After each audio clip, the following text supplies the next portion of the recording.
Sierra Leone will trim 3 zeros from its currency and print smaller bills that will fit into a regular wallet as the nation battles runaway inflation. The new Leone will be valued at around 10 Leone to the US dollar. The bank governor, Dr. Kelfala Kalon, said the country's current currency is too big to fit into a wallet. The country hopes to regain export competitiveness and rein in inflation, which has eroded the face value and purchasing power of the currency.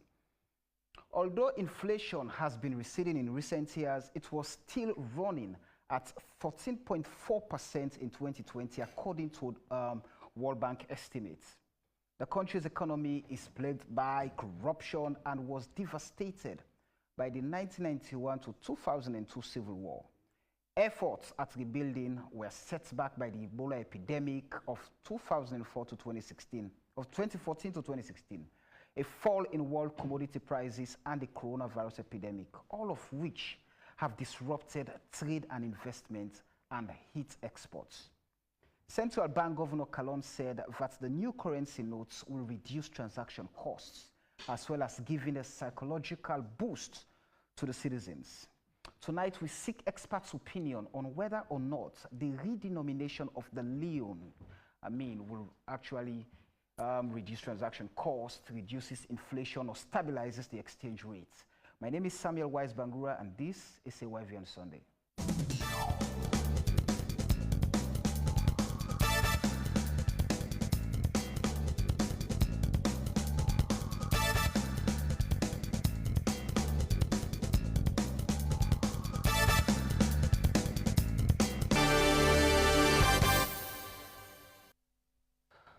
Good evening and a warm welcome to AYV on Sunday. As always, this show brings you topical issues and gets experts to actually analyze, discuss, comment, and opine on those serious matters bordering around governance and the economy. And as I've told you earlier tonight, we seek experts' opinion on whether or not reducing or taking away 3 zeros would actually reduce the inflation rate, exchange rate will be stabilized, or transaction cost would be reduced. So on my panel this evening, I have Dr. Ezekiel Calvin Duramani Lako, who is the Dean, Faculty of Management Sciences, Institute of Public Administration and Management, one of 3 constituent colleges of the University of Sierra Leone. Good evening and welcome to the show, Doc. Good evening, Samuel.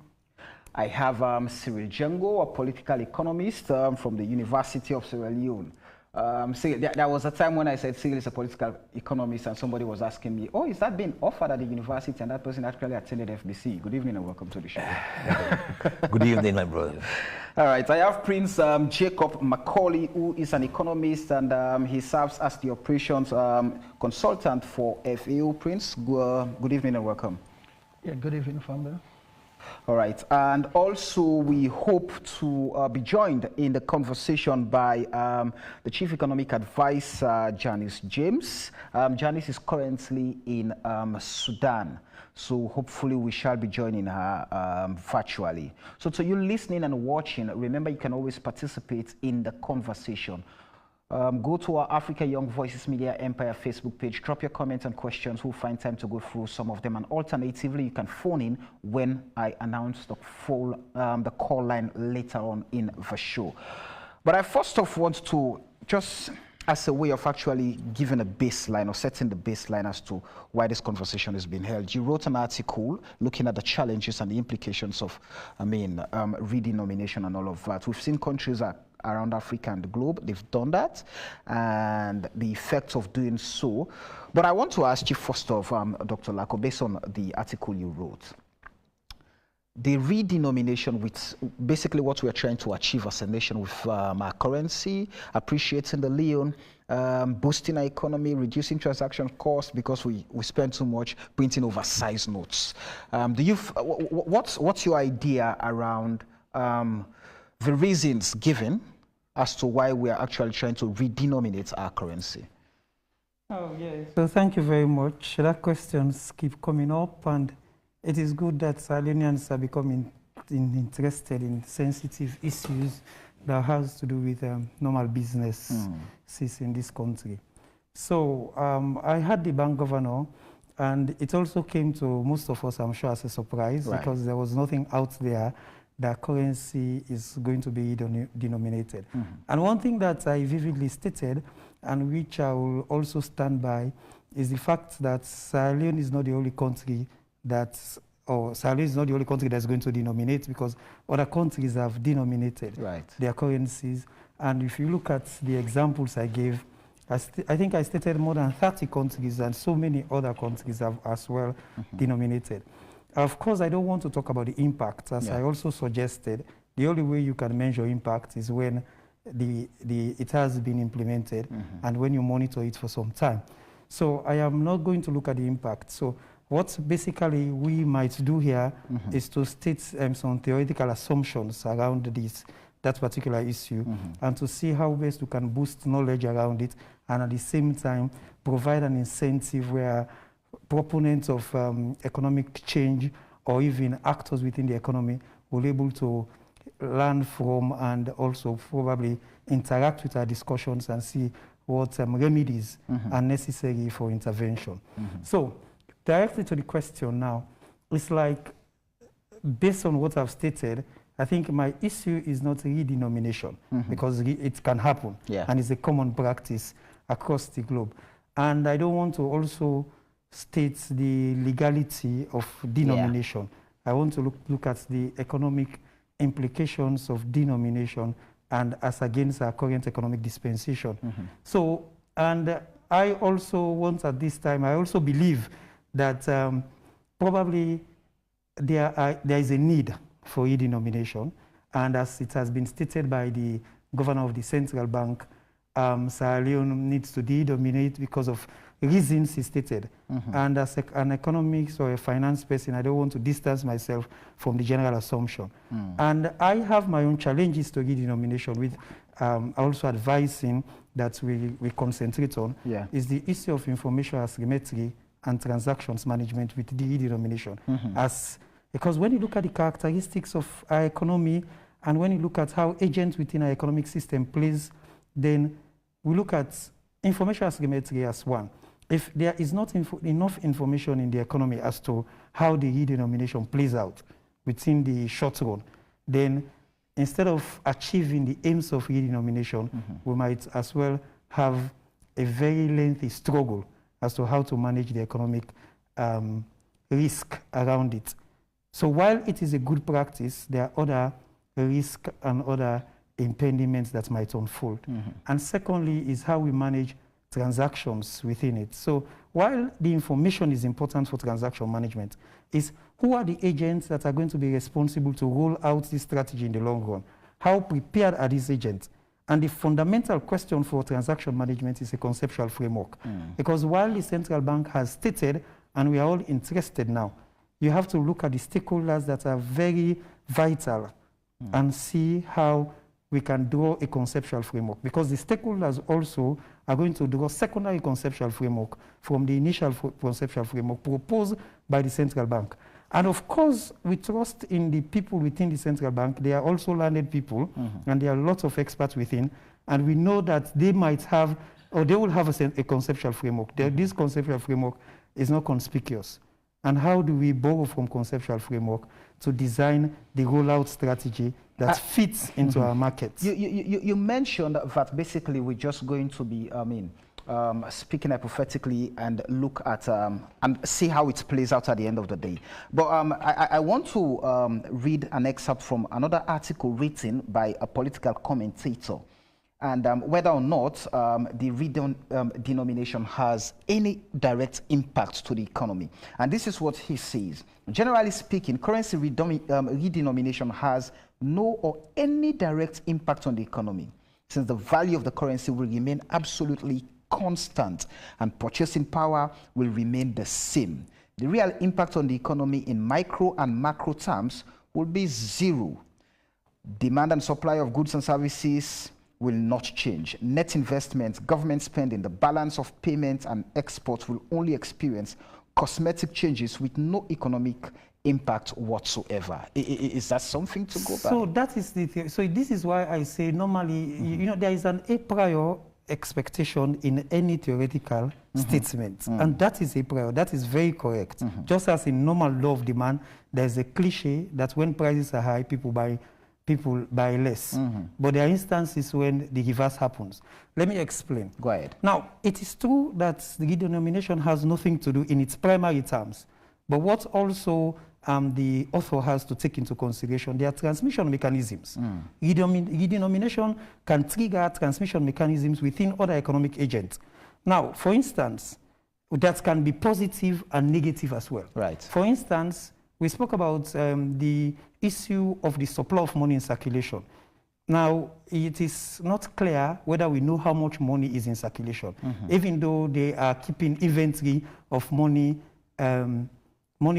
imported into Sierra Leone, but so many things have happened. We have lost money through fire, through accidents, or etc., etc. So we don't know how much money is in circulation.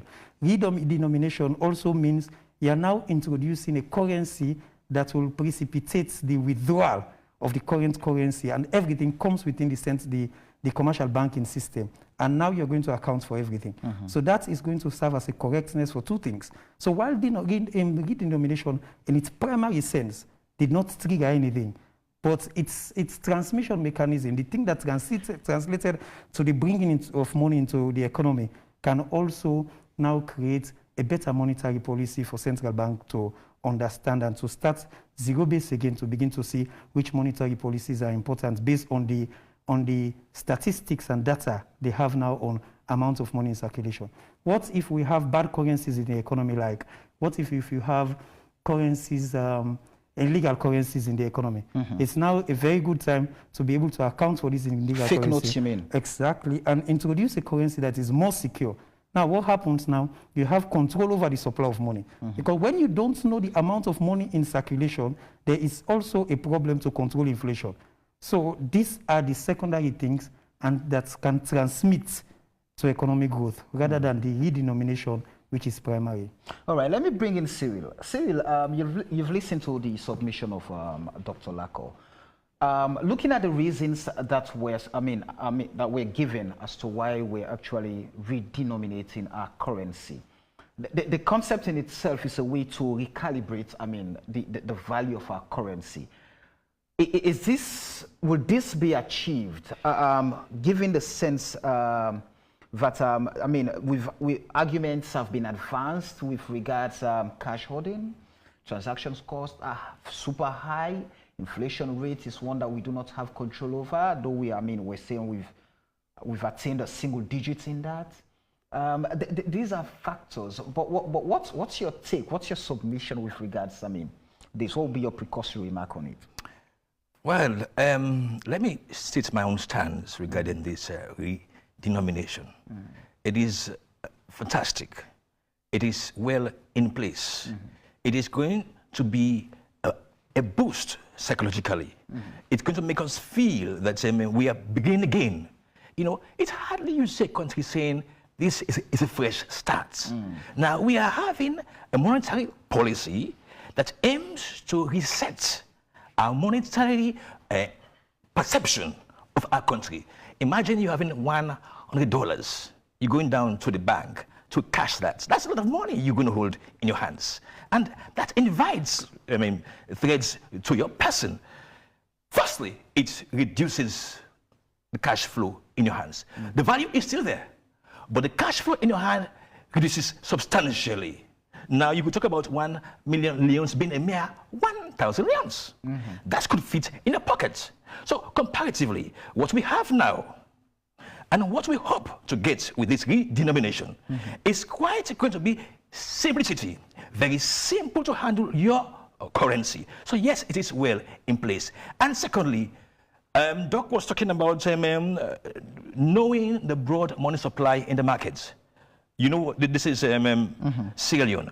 We may not know the exact broad money circulation in the economy. With this redenomination, we're going to call back all of the old notes and begin to see exactly where they're coming from.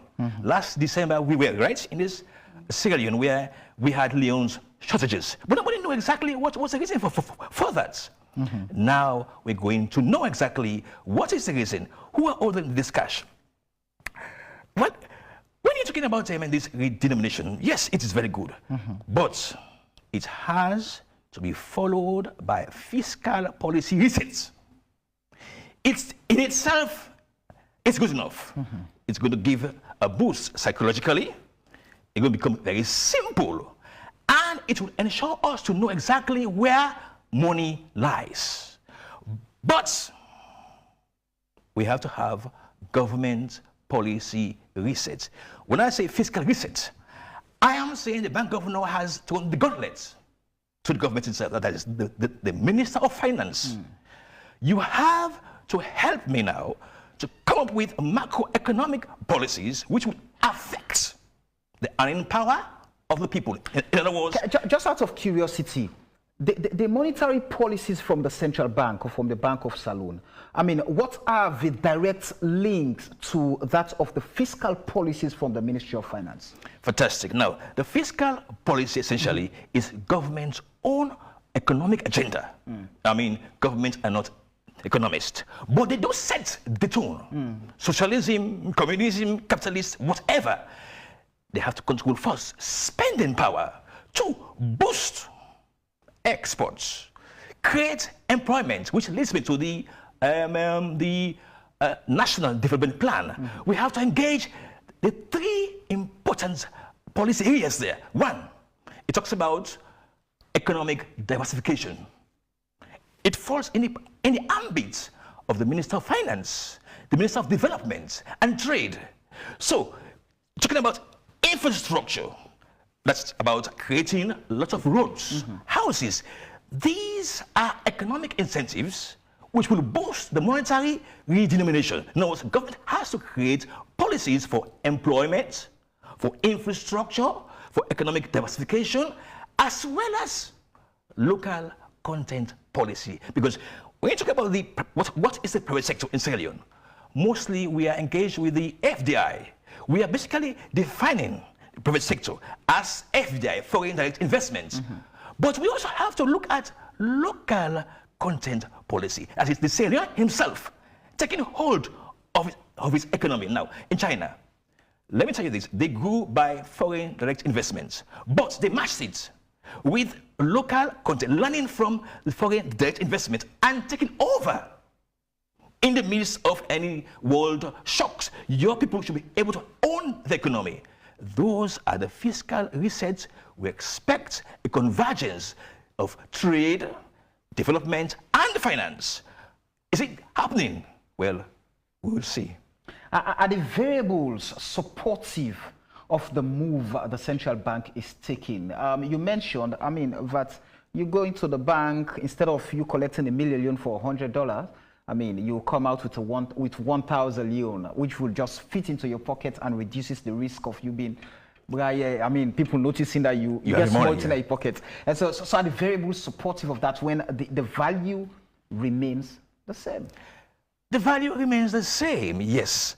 But we have already in place what I see, a kind of reformation in agriculture.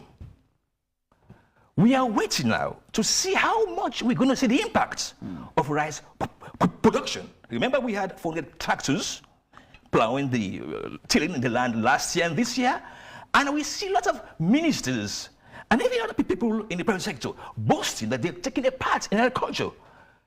Are we going to see a reduction in import of rice, which, if it happens, create an incentive for us to reduce our forex on buying rice? And have a chance to even subsidize now the value chain in rice production in Sierra Leone. So indeed, we are going to see that with this redenomination, fantastic step being taken, but the government has to leverage on infrastructure. It is a very critical factor, because when you use infrastructure to leverage on this redenomination, you create massive employment. You know, it's the unskilled labor. It's hugely represented in the infrastructure, building schools. We're talking about housing estates. The Minister of Lands was making a boast about a fortnight ago about having 25,000 unit houses. Fantastic fiscal policy. It has to be implemented, because if you do that, you're creating a mass employment among the usually unskilled labor who are the youths. And imagine you having 3 companies coming to invest in estates. That's mass employment. And 2, roads. We've seen progress in the roads in this country. Leicester Road is fantastically being put under construction. And I see a lot of boys in the area, the boys, they are actively engaged in that road network. So indeed, government has to ensure agriculture, infrastructure, and service delivery are enhanced. All right. Prince, let me have your precursory submission with regards, this particular topic. Yeah, once more, Samuel, and then I want to differ from my colleagues here. Go ahead. You understand me? Because in terms of the e-domination, I think I was the first person in the wake-up salon here that recommended that particular idea. But then, by then, when I made that recommendation, the whole world economy was a standstill. It was a standstill. We are in the peak of the deadly pandemic. So it should have been implemented earlier. It should have been implemented earlier. For me, it's the wrong timing. The timing is wrong. And then secondly, I want my colleagues to let them know that, you understand me. Of course, my doc here will testify to it. We have to know like I said, economics is not an art. It's a science. And everyone has his own or different way of coming into a particular implementations or a policy statement. But then I want to look at the track record of the bank governor. He has been there for the past 3 years. Has he been successful in terms of implementing his policy, as he said, because he's responsible for financial monitoring? Has he been successful? No. In 3 months in office, he was auctioning the dollars to Leones, to the commercial banks, in the interest of reducing the forex rate for the Leones to be able to appreciate in terms of the dollar. Does he succeed? No. And then he also went again, you understand me, in terms of introducing a system that he's going to do like is going to implement, you understand me, like a certain amount of money that you should be withdrawing from the bank. Like not more than 10,000. Not more than 10,000. Into that particular policy or implementation. Does he succeed? No. And then he came again, the quick take corona response in terms of stimulus. They had 500 billion. The central bank, the policies that he implemented to give the money to the commercial banks for 7%, and then the commercial banks are operating on profit. Do you think they are going to use the 7% you give them to do 10%? No. Instead, they will tell you it's their normal customer. They are coming for their normal thing. Does he succeed in that? No. And then also, let's look again at this. So do you think it's going to succeed? Because every policies or every strategies that he's tried to implement in terms of financial monitoring for stimulus, in terms of stabilizing the economy, he has failed. So do you think... Is it not better now that he's coming out implementing the redenomination strategy? Because for you, I mean, he should have done this earlier when the world's economy was a standstill. I mean, would you have implemented any strategy to redenominate your currency? I mean, looking for ways to spend more, to print new notes, which is going to be at the expense of a state that the global economy was collapsing? No, let me give you the Samuel. Go ahead. You understand me? We have to know the rationale behind him trying to knock off the zeros from the present currency. What's your thoughts on that? Yes. You understand me? I'm seeing he's practicing something that we call voodoo. You understand me? Because he's looking for a ways, because our present inflation rate is almost 40%.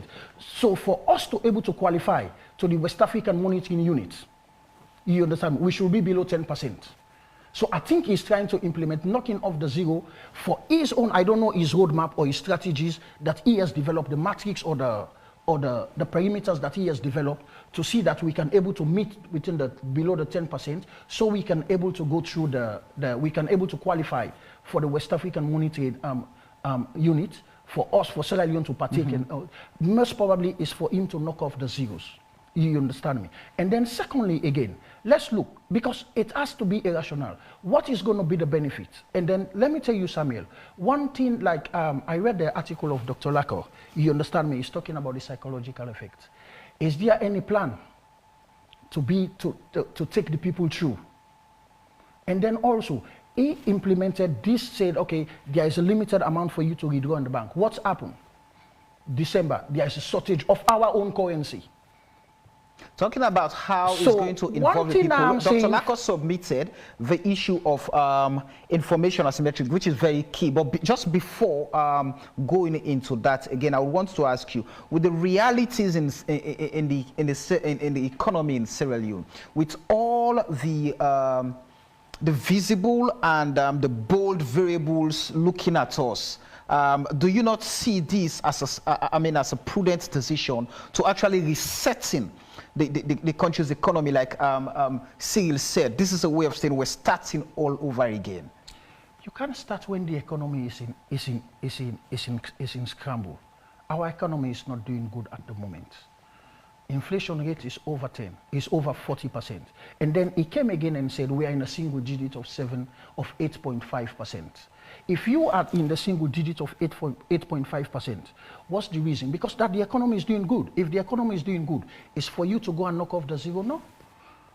So I think there is a rationale behind it. For one of the things that I think of is how Sierra Leone should be able to enter into the West African Monitoring Unit. That's one. And secondly, what I'm thinking of, again, because if they continue on this, take an example, the day the proposal, the statement was out, we see the impact of the market. The leons depreciate massively again into the dollars. So if they keep on continuing with this, for me, I'm asking for the roadmap. I'm asking for the matrix, which is using for us to able to see how we can calibrate again. But then one thing I will say is for him to able to come, explain to the people, let we understand the manner in which he is going to knock off the zero, what is going to be the impact, and then also we can able to tell him the hazard that he is going to continue with. But for me, if the zero is knock off, because I'm coming from a different point, with this particular time now, immediately they knock off the zero, the regulatory guy, because in 3 months, we had 3 increments in fuel prices. So it's another yardstick again for the petroleum regulatory guy to go further again, most probably 11,000 or 12,000 again, because the economy is going to be in a shamble again. And then it has a major impact, because you were asking a question that to the article that you read from the Economist. When you are knocking off zeros, it has an impact into the country economy. So for me, I differ. Negatively or positively? Negatively. And what are those? You understand me? Well, negatively, the confidence of the business people. And then how these people can able to readjust. For me, I was thinking it's going to be a way how you can link the leons to both the dollars, the euro, and the pounds. Because this is how you're going to get, there's a problem is going to be there. How you going to work that particular matrix? How you going to work that particular thing, that calculation and see? Because one thing for me, whatever this present bank governor has implemented has failed. He has never succeeded, because the repercussion, when he implemented, you see it bounce back negatively on him. So I am doubting. If you have to give specifics, what will be the ripple if we, when we start implementing this particular policy? Before the new currency is coming, it's dead on arrival. All right, let's hear from Dr. Lacor. Quite interesting submissions have been made as to why and why not we should go on with this. Okay, so thank you very much, Cyril and Prince. I think the discussion is getting interesting.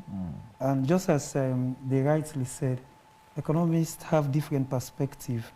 There is a Keynesian, there is a realist, there are different schools. So everybody in their own school, they're also right, and that's what has to be respected. And so until we listen to each other, we cannot know how to go after the ramifications. And so I so respect the submissions. So let me start with Cyril. I don't want to directly respond, but yeah, it makes sense, like what you said, a fresh start. It makes so much sense. that just as we are all saying that there is a very serious issue that we need to address, I think there is a consensus on that. Yeah. And before I continue, I just want to state vividly that the entire world economy is in recession. In fact, the world economy went to double-digit recession.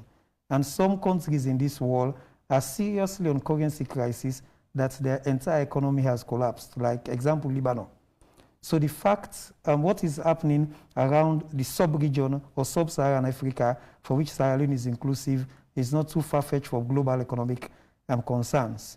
So, and while the global economy is in recession, America has, within the past few years, 2 years or since Corona, has introduced several monetary regimes that is like a quantitative easing technique to adjust economy.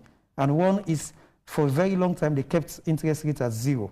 And quite recently, we saw it happens in Britain again. They went and kept interest rates at 0. And the reason why you really need to introduce some schemes when there is an economic shock is you just don't let the economy to control itself for a very long time. And therefore, you have to, there should be a tendency of intervention. That is when you see positive outcomes. And for the issue that whether the positive outcomes have been achieved positively or not, I think that's a question for another day. But like resetting makes sense. We can reset. It's always good to reset. A typical example, just as we said, the reset does not have any economic implication in itself. It's the transmission mechanisms that have implications. So nothing in the reset, in the recalibration, has anything to do with real economic growth, just as the man said. But what my argument is, when it transmits to other factors or variables within the economy, that is when you begin to study. And impact cannot be studied in the short run. You have to study impact. There must be a diff-diff. There are so many empirical regimes to study diff-diff. But let me come to the issue of the reset. Let me explain one simple term what it means. You are my student, sorry. I made that example and I'll continue to make it. Go ahead. And you, okay, assuming you are my student, now you're laughing.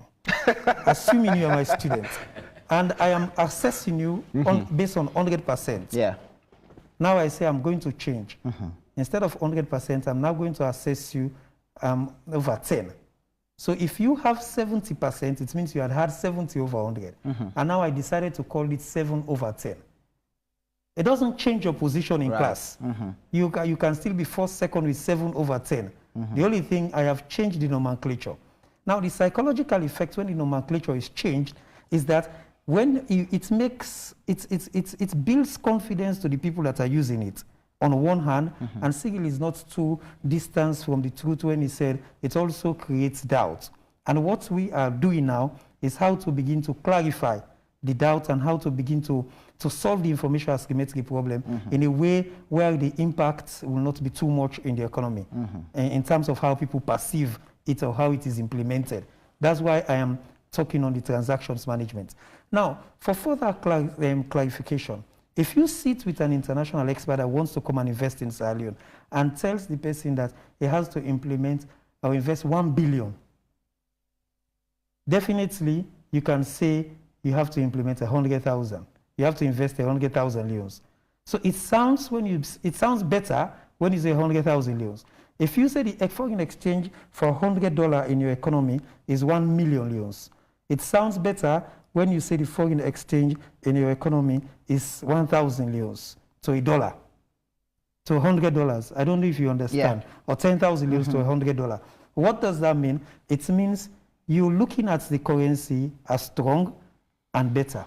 And of course, I am going to also deliberately disagree with Prince when you said, okay, it is good that you recommended redenomination. Yeah, when the world was. I wish I had that before.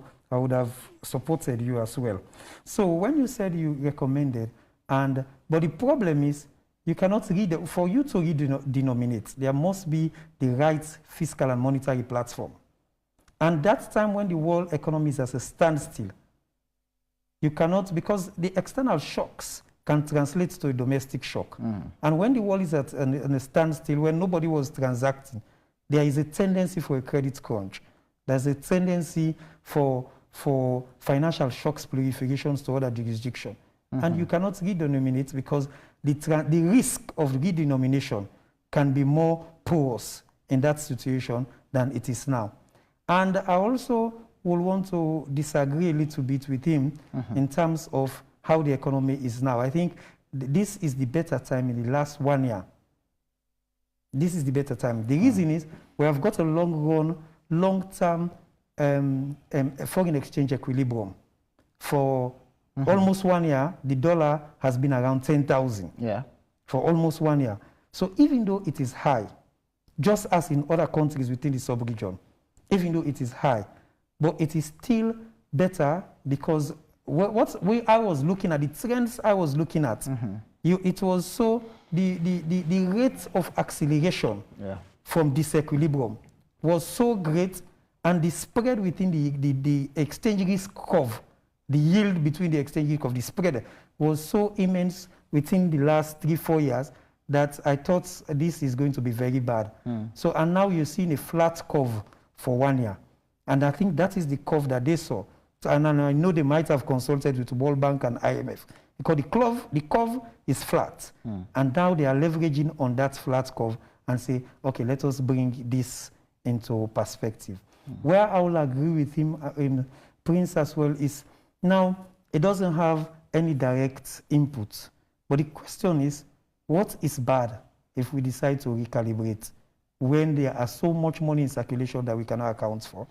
And what is bad if we decide to recalibrate when it will manage the volume of transactions? Because definitely transactions will manage. Now I have like 20 empirical studies that I can vividly quote from the institutions that have recalibrated, and I have the stories that I can tell. In Ghana, it's one typical example. There was a time in 2007, if you go to Ghana, it depends on which currency you have. So even the market women were calling one cedi, 1,000 cedis, because they were still thinking of the 3 zeros. So they ran the currencies simultaneously, but yet you purchase what you want to purchase. A typical example is if you go to Ghana and the price of, or the bag of rice, the price of let's say taxi fare is 2,000 leons, or let me take Sierra Leone. If taxi fare is 2,000 leons right now, and the price for fuel is 10,000 leons. So what can happen, you are now going to say, after the recalibration, it is going to be 2 leon. But yet, the incentive it provides, there is going to be a simultaneous reduction in the price of the, or adjustment, let me not say the reduction, because this is volume versus value, in the price of fuel. So instead of 10,000 leons, when you go to buy, it's now 10 leons. So when it was 2,000, when it was 2,000, you can still buy 5 liters for 2,000 for 10,000 leons. Now when it is 2 leons per fuel, when it is 2 leons per liter, let us say liter, you can still buy 5.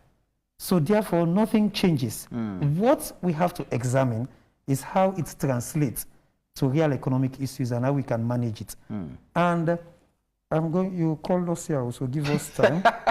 You have to allow me to ask the questions. But just quickly, before you continue, you've cited countries, and different countries actually redenominated their currencies, mainly to address hyperinflation, just so that they're able to keep the economy on the balance. Is that the case for Sierra Leone, especially when we now say we can actually boast of a single digits in terms of inflation rates? Okay, so the inflation rates, well, this is the mismatch between you and Prince now. Go ahead. Prince is saying inflation rate is 40%.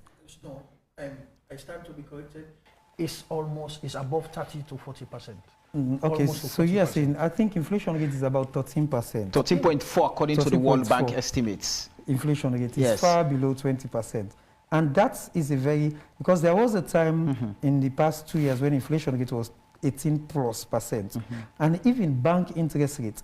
For example, what Prince was saying about the incentive given to commercial bank to sell at 7%. When it was given to commercial bank, and it was also given with a structural reform package, that when they are selling these loans, they also sell to the stated institutions. It was an IFC and other, World Bank and and Bank of Sierra Leone policy. And that's why if you go to for facility at, say, for example, Okel Commercial Bank, you get a facility, a loan facility for less than 20% interest rate, as against 30% in the open market. For example, some other institutions will give you at 35%. So these are some of the incentives that were there. Now, on the impact of these assessments as to the assessment of the stewardship of the bank governor, I haven't done an impact assessment. And in economics, you always have to support evidences with figures. Say, okay, when this happened, this was what happens. And for me, I cannot say that that's now. So I will now allow you to ask your question. Or can I go Yes, go ahead now. I've asked the question I wanted I still am commenting. I'm commenting on the limited, withdrawals from the bank. Now, another thing that I think what we should be looking at, that we should be looking at with this overall policy, that is so important. Again, I will come to transactions management and why I say transactions management. As we have all said, even though we believe that recalibration is good, but people can make bad use of recalibration. How? And for me, especially the commercial banks, if they are not managed properly. Now, this is why I also happy when my brother called for the framework. We are all asking for a conceptual framework. Because you need something, you need a rollout plan. What should happen is this. You are asking, first of all, it's a logistical quagmire if you are not properly planned.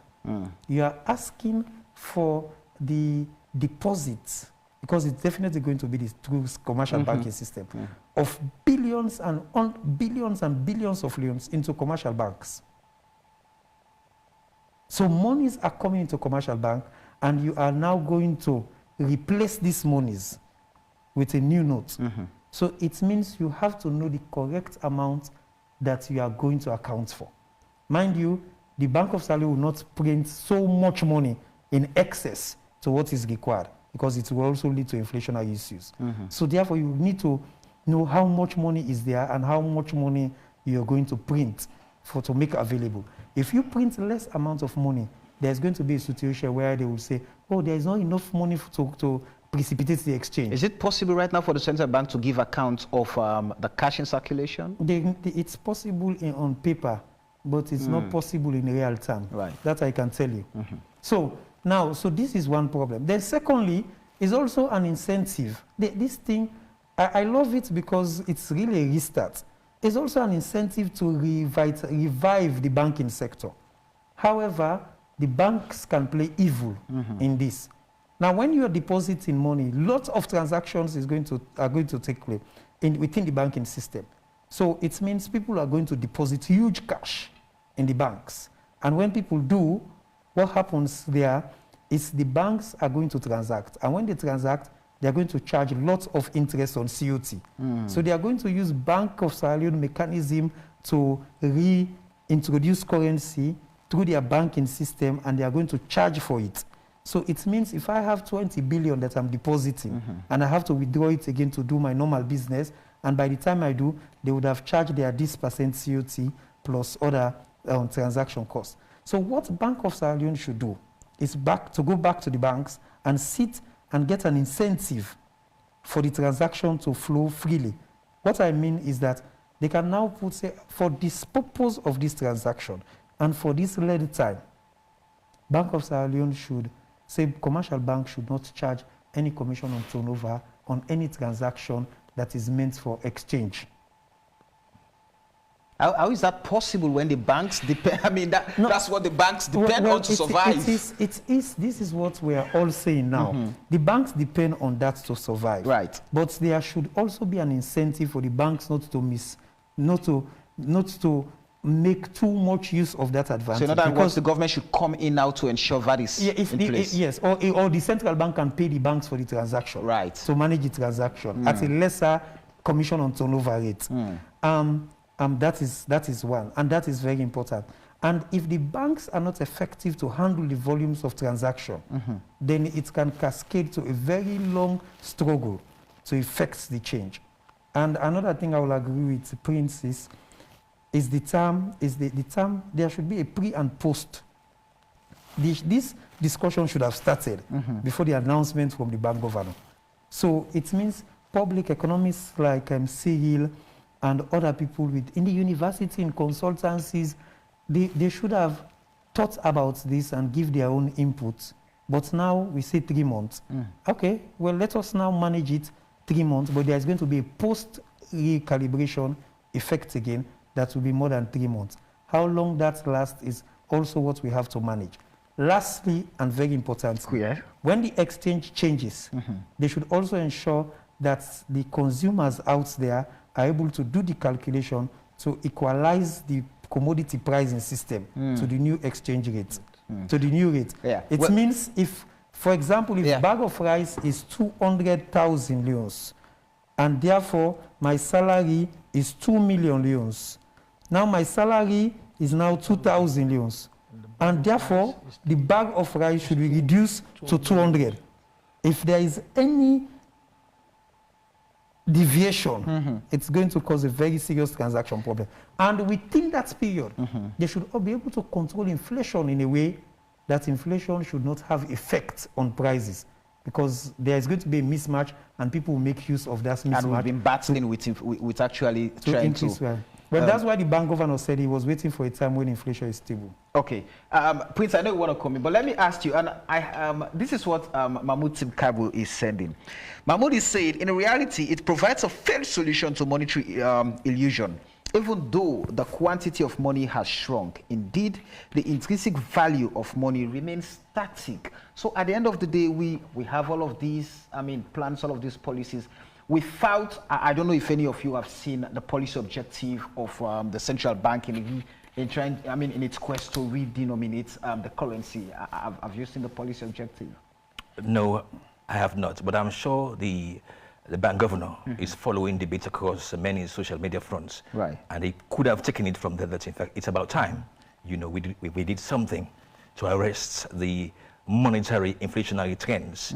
And one of the instruments he's deploying is to redenominate them. So, sorry. Yes, go ahead. The question I want to ask is, why is he saying that it has no real-time value when it is not? If they wanted to adjust for real-time value, they would have devalued the currency. This is not a devaluation. This is not an economic enhancement package in itself. It is recalibration. Period. Yes, I want to add something now. We're talking about the risks involved in this redenomination, recalibration, whatever terms we're using.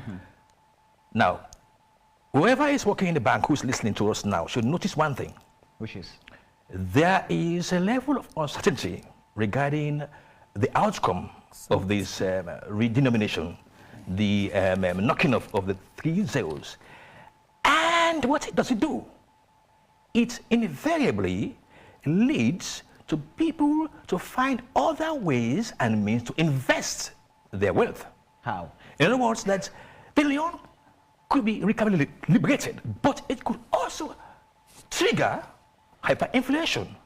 So what am I going to do to safeguard my wealth? Guess what they're doing now? The moment we heard from the bank governor last week that he intends to recalibrate, did you notice? The Leone started to further depreciate. It's moved from 1617, and somebody is saying 18.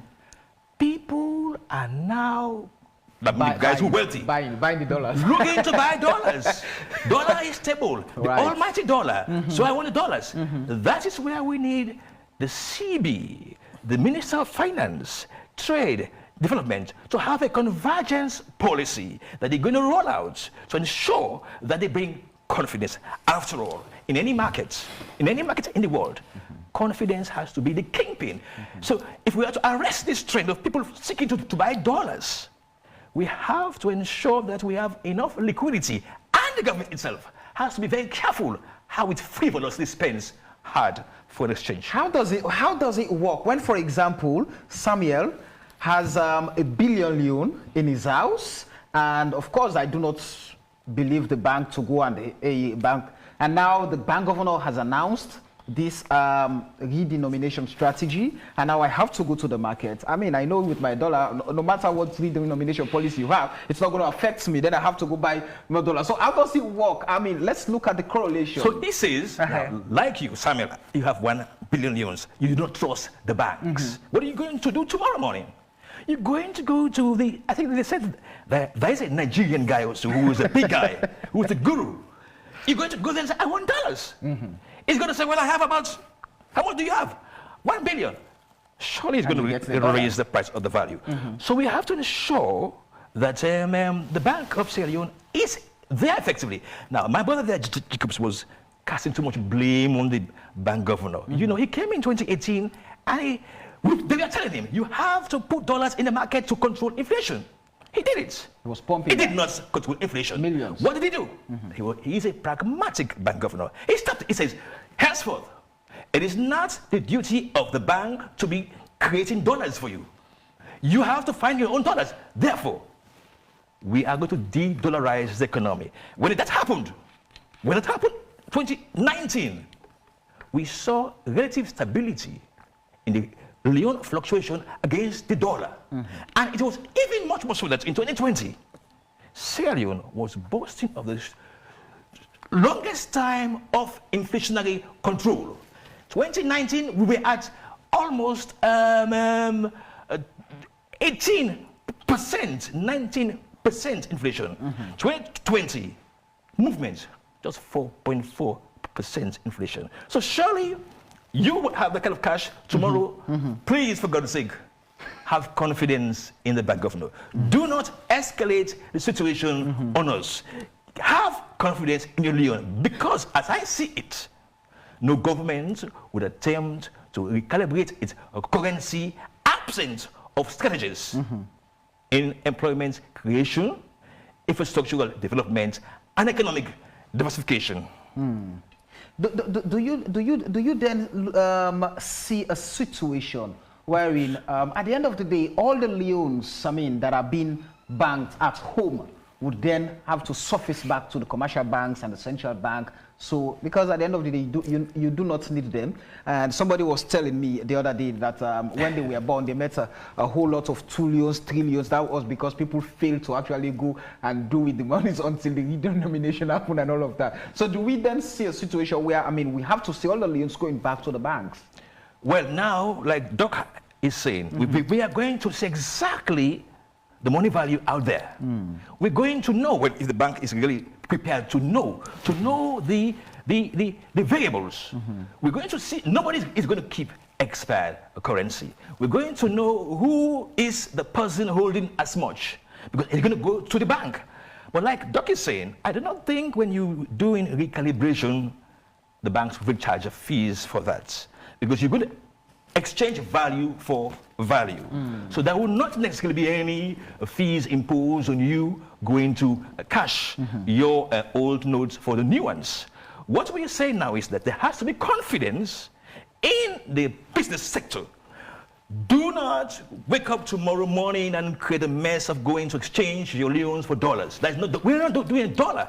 And by law, we're not supposed to be having dollars at home. But then again, that's another matter. Prince, I want to bring you to something Dr. Lako submitted earlier, the issue of the information asymmetric theory. It's very important, because we're going to see a lot of people, those of us who are selling, I'm selling information.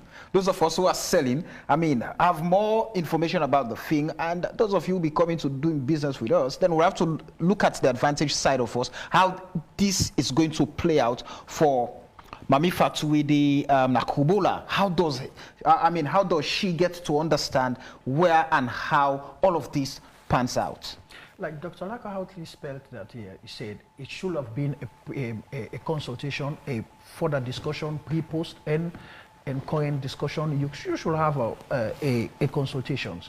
Like we can say, example, like I said, they should have introduced this topic before bringing out the statement, allow the people to discuss it, have a public debate, have a public consultations going around. Because one thing that you're thinking of, as the people up, you have to change the way you communicate. You understand me? The people that are using that is going to affect is the people in Abacha Street, the people in Dovecourt, the people in Godrich Market. Because how are you going to convince them to say, come with your money?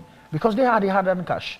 The reason, you see, we had a shortage. Before they usually come to the banks, you had these commercial banks go to them, collect their money. But because of the restrictions, you see what they did. They hold on to their money. Then they go in, add cash, take their money from their breast, from their boxes and all things. How are you going to convince these people?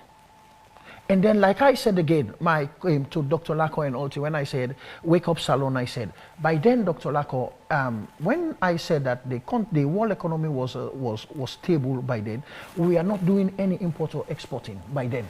It was just like what we had. You understand me? Is what we've been surviving through. So during that time, we think if it has been introduced by then, the redomination, the discussion, I think we should have been in a better position now to know the impact, to know the advantage, to know the advantage and disadvantage of the redomination. But now, this is a shock to the people. So you see, like my colleague said, Cecil, you see what is happening now. Everybody is running out to get a foreign currency. And by getting foreign currency, the Leones is depreciating now rapidly. Like I said, immediately the news is out. One of the impacts from dollar become from 140, 150 straight to 170, as my colleague has mentioned here, to 180. So just imagine when the new Leones is coming, it's coming to meet that particular trend. So that's why I told you it's dead on arrival. Because how are you going to get it from 180, 170? Then you're going to get that particular money, 1,007 Leones, 1,008 Leones. So still, it's just the same trend in terms of the fluctuation. And then another thing that I said again, I'm not casting a blame on the old man. What I said here is, like I can say for Dr. Lako, you understand me? When we're in the university, he was doing good, he's still doing good and all things. He has a very good track record. So I can tell my kids, when I'm old, said, make sure you emulate the track record of Dr. Lako. You understand me? Because from school, IPAM, he became a lecturer, he went for a doctorate, and then now he's a dean and all things. It's a good track record, Dr. Lako. So then I will ask my kid to do that. But then, if my kids came, or even me, went for the position of a bank governor and all things, and then with everything that he has implemented, he has not worked. So what is going to be this is not this is the reality. In essence, what you're saying, all the policies the bank governor has implemented. They've failed, so he's not fit for purpose. In essence, that's what you're saying. Yes, but here's my question. Here's my question. Going back to there were moments in this country when Sierra Leone was referred to as the fastest growing economy in Africa. Yeah. And we experienced an economic boom. But again, with the twin shocks, the Ebola and the fall I'm coming. With the Ebola and the fall in commodity prices in the iron ore, for example, there was an economic bust again. And since then, we've struggled in actually, laying the tracks for a very sustainable and a better economy. Would you still want to blame him or looking at him as being incompetent when the tracks have been laid for a very long time and we've not gotten it right and we cannot get it right anytime soon? Let me tell you, Samuel, you understand me. For me, when you're given, okay, take an example. You are the presenter for this show. So the first presenter was making a blunder. So when you come, can you going to rely on the blunder that he made, or are you going to implement something that is going to work for you? Let's forget about that. You understand me? Let me tell you, when you were saying Sierra Leone was the going fastest economy, we get it from 2010 to 2013, late to 2014. Our economy was hit with 3 paralyses. I have said it several times. Was hit with 3 paralyses. The first paralysis was Ebola. The second paralysis was the drop in the price of iron ore. And then the third one, most of all the companies that we are in the London Stock Exchange, and then the Johannesburg Stock Exchange, we are from 100 to 0. We hit with that paralysis. You understand me? And then when he got the mandate, when he was appointed to oversee the financial monitoring as the bank governor. You understand me? As the bank governor of the central bank, the bank governor of the central bank. One thing that I will say to you is, you understand me? He has spent too much time. 3 years is a very long time for him to still just dwell within the old paralysis. So what have you done to cure the paralysis? What are some of this? What are some of the policies? What are some of the strategies you have implemented? He is responsible to formulate and implement monetary policies and not fiscal policies. Not fiscal policies. Which definitely, I mean, his policies are contingent upon the fiscal policies. Correct? Yes. Let me tell you something. So, Let me tell you something. Is a professor. Is a professor, and then for me, I knew according to his CV. I don't want us to just talk about let me something. Yes, let's talk about the issue. The whole issue. You understand me? He's a labor economist. You understand me? So I think with the time period that he has been into the office, I think something should have been tangible done. For me, there is nothing tangible. I can say it. I'm not casting a blame. So no policy. Nothing he has implemented has worked. Right. You can serve me right. I've made some of it. That is not working. You understand me? So for me, I'm thinking, you understand me, for you to come again with this other strategy, for you to come and do the redenomination again, is it going to work? That's why you're here. You tell me, is it going to work? That's my question here is, what's your opinion on that? Is it going to work? For my own perception, I don't think it's going to work according to his track records. All right. Let me quickly just take quick bites, and then we invite our viewers and our listeners into the conversation. Dr. Lako, let me hear from you. So, first of all, I'll start with Cyril. Yes, there might be foreign exchange shocks. But another thing, again, as economists, we should understand that shocks adjust themselves to equilibrium. So in the short run, so what is happening, there is an outward shift in the demand curve for dollar. There's been an outward shift. Yeah. So now, it is not a very good incentive, and the people will understand, and they will go to the status quo, meaning they will go back to where it was. Everybody will just hold on to what they are holding. The reason is, if I have dollar and you have the Leones, and you think that you don't want that loan, so you want my dollar, because that loan is going to be redenominated. Right. Why should I take your loans when I have the dollar? So I too am in need of the dollar more than you need the loans, because now there is speculation problem, which is correct, as you said. You are speculating that this redenomination will not be implemented properly, and so therefore you want my dollar. So in the long run, people are not going to buy dollar because nobody will sell dollar. In fact, that is where the risk might come, when transaction in dollar terms will deteriorate because people will not deal with dollar. So we should not be scared about people wanting to buy dollar. But yet what can happen, as you said, is one thing that you rightly said, economy is speculation, predictability. If I can predict the outcome, I'll be confident. If the outcome cannot be predictive, it's sarcastic, then my confidence will juxtapose my action. So therefore, how do I leverage? I'll now come in and begin to speculate. And because I'm holding money, and especially when I don't want you to know how much money I'm holding, if I have 20 or 30 billion somewhere, cash, and I don't want to transact it through the banking system, what I will do, I'll now resort into buying commodities, because dollar is not the option, I'll tell you. I'll now resort into buying commodities, other commodities, probably people buying land, houses for sale, so that they can tie their money there. So we're going to see lots of transactions. And again, it is good and it is bad. Transactions will trigger economic activities in the short run. But when you cannot control the transaction, there might be excess demand in the economy, and excess demand will lead to short-run inflation. But all this depends on the rate of adjustment. Economy normally adjusts itself. So this is what brings me again to performance issue. Because in the short run, if I come in and take decisions, it doesn't mean that that decision is going to have effect in the short run.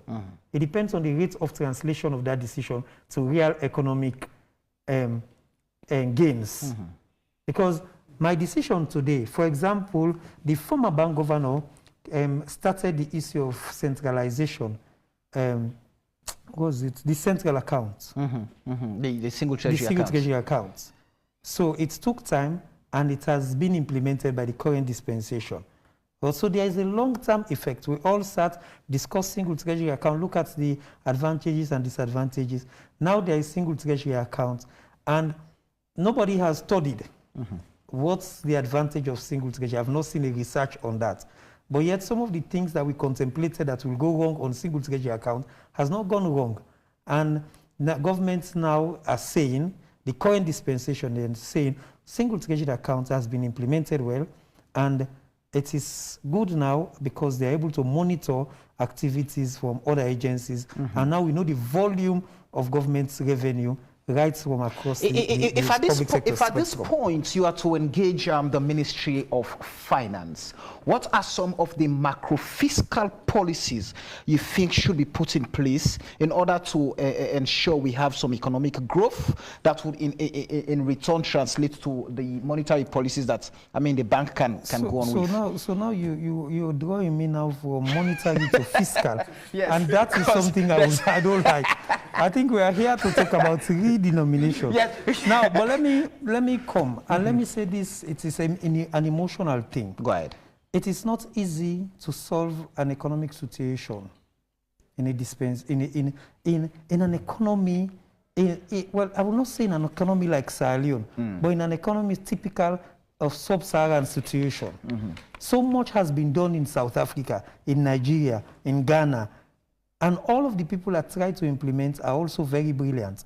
But what is important, I think it is not only the fiscal policies, it's how they are rolled out and implemented. And who are the people within that jurisdiction that accept, interpret, and implement these policies. And I will tell you, if you don't have a very disciplined legal system, where people can be apprehended, where people can be questioned, where people can be held into account for actions, then no matter what policies goes out there, it is going to be very difficult to translate to reality. I will now break it down. Come to agriculture. Lots of investments have gone into agriculture in the last 4 or 5 years. And we saw the level of effort that has been made on agriculture. But now, if you buy tractors and take them to chiefdoms, the focus is to get the yield on output. Now, how are they managing the tractors? How are they accounting for the tractors? Most people, when they go with the tractors, they don't use it for community sake. So there are personal and mindset issues. So there is a very serious behavioral economic constraint in Sierra Leone that we also have to assess. And if this is not properly checked, then there's going to be a problem. Let me translate this to private sector. In the private sector, we went to a conference and somebody said, well, businesses, and there is a problem with private sector business growth, and people are not doing business because of capital. Then a lady said, the problem is not capital because there are so many microfinance institutions where people can access short-term finance. And even the banks can now have the ability now to give facilities better than it was 10, 20 years ago. The problem is human resource. So why are we leaving human resource and capacity management behind all this economic growth issue? For me, I think it's the most important thing. Politics and human resource. In Sierra Leone, we almost politicize everything. And when you're politicizing growth, then you're not going to achieve that much outcome. It's just like in education. I might have a very good intention to have a very decent education system. And somebody might manhandle that information and turn it so negatively that I am a problem within the educational system. So this is also the problem. But to answer your question directly about fiscal instruments or fiscal regimes, I think we have seen lots of things. And one important thing that we have to address very seriously is the issue of the mining sector. We have lots of resources. In the mining sector, we need to actually see how we can provide the right incentive to really revive the mining sector right across, because the mining sector can provide short-term incentive for the correction of balance of trade issues. Agriculture is true, yes, but the problem with agriculture is not short-term. It's a long-term. And by the time you achieve the long-term issues in agriculture, so many things will have played within again that will not, wherein if you realize growth, but that growth is not going to be To be felt? Or it is going to, it is not, it is going, it's going to, yes, it's going to be very difficult to say, oh, okay, we achieve growth for my culture, except in a situation where we now say the KPI, the performance indicator for this is that, oh, we are now able to feed ourselves. But I'm not seeing that situation now, even though lots of people have gone into agriculture, but we need to see, for agriculture to translate to growth, we have to reach the point where you say we have reduced the importation of rice by this percentage. Therefore, reduce the demand for foreign currency to import rice by this %. Okay. Until that happens, and that is long term. Let me quickly ask you this question: how, looking at the, how would this redenomination concept affect trade balance? Balance of, what do you mean? What's a balance? Balance of trade. Balance of trade, I mean. Well, it would not necessarily have any impact on the balance of trade, except where fiscal policy is slack or sleepy. Because it is fiscal policy that is going to engage with the import class, the export class, through incentives, through subsidies, through tax reductions, to show up the value of the Leone, right? Doc was saying something about, well, he was assuring me and the viewers that the dollar would not necessarily, the Leone would not necessarily inflate because the man who's going to buy the dollar will say, no, hold it there. He's doing business with money. He doesn't care. He is doing business with the Leones. And he knows that the market is dealing with the Leones to transact. So he wants to take your dollar from you and cash it for you into Leones. He knows that he has the value. Someone is going to buy bread tomorrow. Someone is going to want to use the Leones to do, take his salary, to spend on his wife, to spend on the kids. It's Leones. So the money market, especially the parent one, doesn't care. When you come to him for the dollars, he's going to lift up the value of the dollar over the Leones, because he knows he needs the Leone to survive. He knows that in Sierra Leone, people are using it to transact. So he doesn't care whether or not you have a dollar. He says, come with your dollar and I will give you Leones. And I will even lift the value of the dollar over the Leones, because I know I trade in Leones. People are going to use it to buy their day-to-day so this is a Leones. This is a Leone. You're right, MC. It's going to happen, but it's only going to happen in the short time. Because while I want to do the exchange and make money, at the same time, I'm holding on to a currency which speculative value is non-predictive, just as you rightly stated. So because I cannot predict it, I might trade from now to October. Then after that, I say, you know what, let's see how this goes. So therefore, that dollar Leones trade is going to happen, but it is not going to last. So let us assure now the money market, because it is a very useful program, you know. Tomorrow is a new day, you know, the financial markets. The Monday, that's when you start to see things. So let us assure them that, please, for God's sake, have confidence in the Leone. Do not wake up tomorrow morning armed with your dollars and going in search of a higher value for your dollar to the Leones. It will create what you will see as devaluing the iron power of the teacher, the soldier, myself, yourself. So for God's sake, let us have confidence in the bank. Now, Doc said something very critical as well, which is very useful here. He said that we have to diversify the economy. And the mining sector is a short-term, I like that, short-term impact.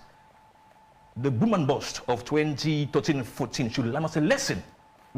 We should not anchor the redenomination on a mining policy, mining revenue. It has a bad luck of boom and bust. Our best assurance is to see the outcome of the rice investment in 2019, 2020, and 2021.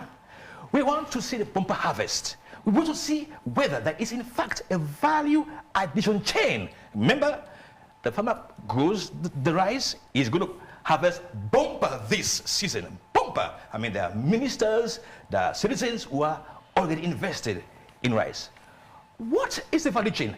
is the Ministry of Trade actually engaged in ensuring a free flow in the value chain from the farmer to the threshing floor, to the wholesaler, to the retailer, to me. And as well, is government intending to buy some of this rice? Is it going to sort of cast a futures pricing so that as government, I intend to buy 200,000 tons of local rice. I intend to reduce subsidy on imports and transfer that to those engaged in the value chain. Okay. Those are the instruments we need to see from the fiscal point of view to be confident that indeed something is being done. In the agricultural sector. Stay with us, gentlemen.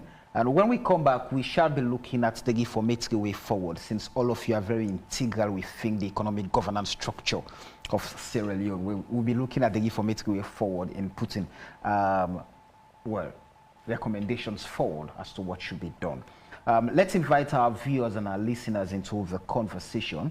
The number for you to call is 030-622-766, 030-622-766.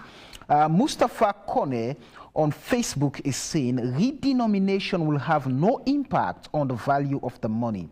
In fact, the exchange rate will not change at all. The only good thing is the psychological impact.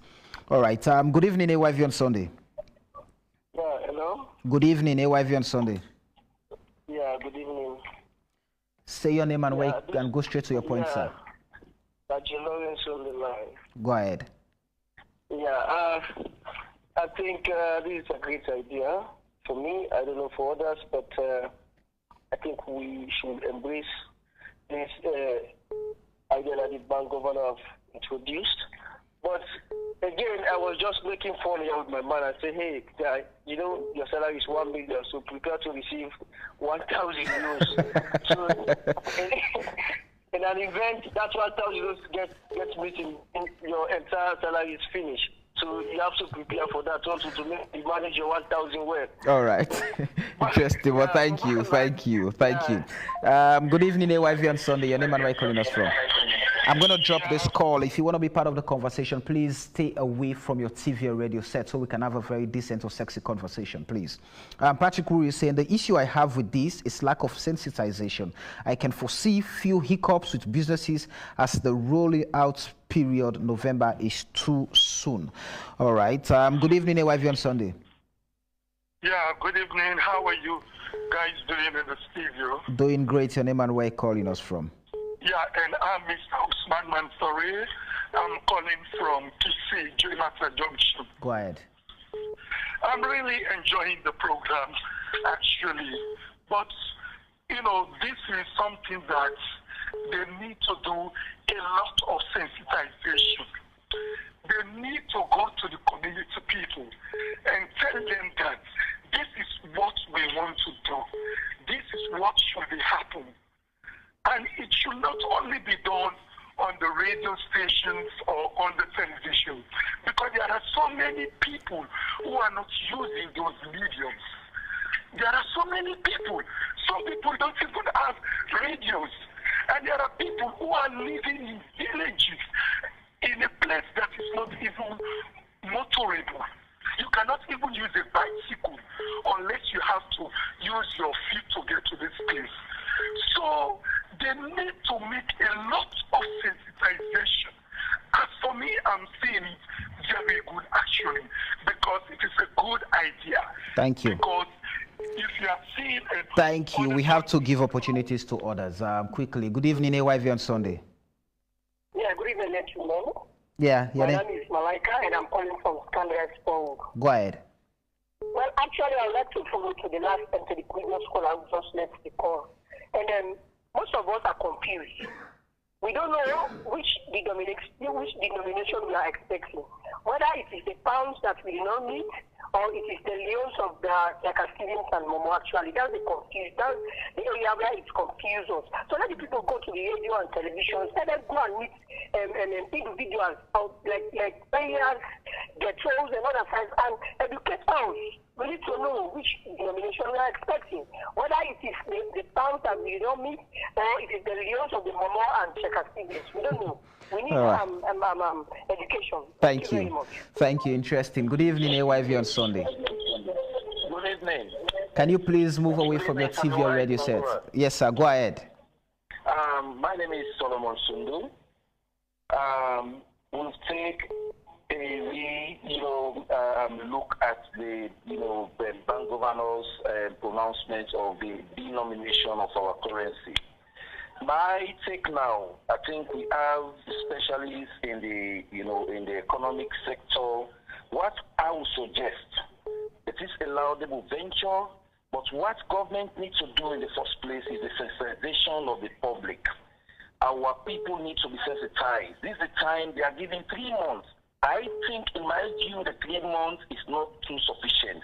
Then secondly, if we are doing that, let us embark on production, things that will involve us so that we'll be able to match and catch up with the value of the leons they are trying to introduce. If we don't do that, then we might have been thinking for, the post-trial, redenomination, because we have to collect all of this money. And when collecting this money, we need more money to be printed. So these are the, the recommendations. But for me, let us look at it and make sure that the sensitization, around the issue is well known to the citizens of this country. Thank you very much. Thank you. Interestingly, we're going to accommodate at most 5 more calls. Good evening. Your name and also the call I'm from. calling from IMAS, Momodu Sapa. Go right ahead. Yeah, I want to know when the money is coming into effect, or when are we going to start using it? Well, according to the bank governor and according to the act, it should be in 3 months. Yeah? All right. It should be in the 3 months. That should be in Hello? November. Good evening, AYV on Sunday.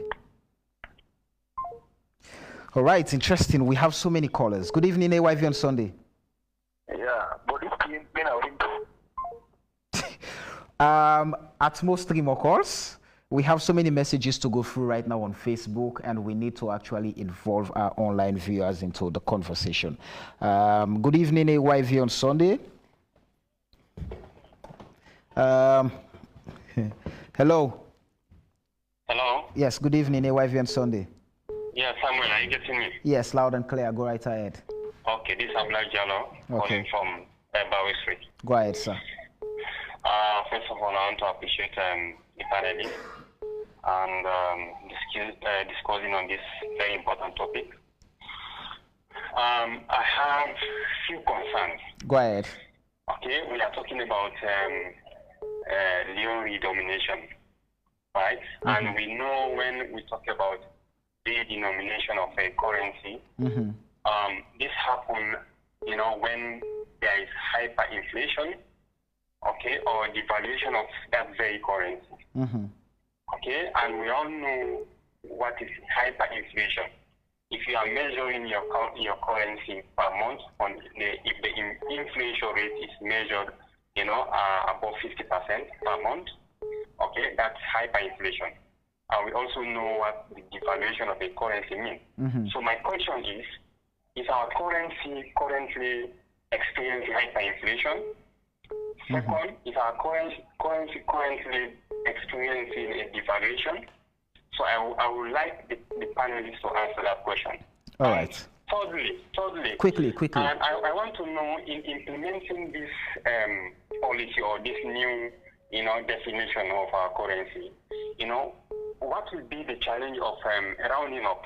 Let's say, for example, if you want to round up at 10,700, what will be, the new currency? The rounding up. Interesting. Thank you. For That's example, with that 10,700, will it be rounded up to 11 million?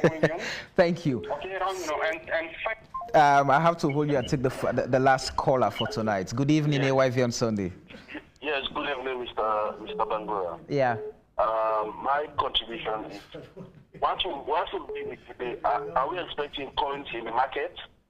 Because there are goods that are being sold for 1,000 euros now. What will be the redenomination for it? 1,000, I think it will be 1 leon. 1 leon. Yes. Are we expecting coins? or it should also be the paper clean. So, All right.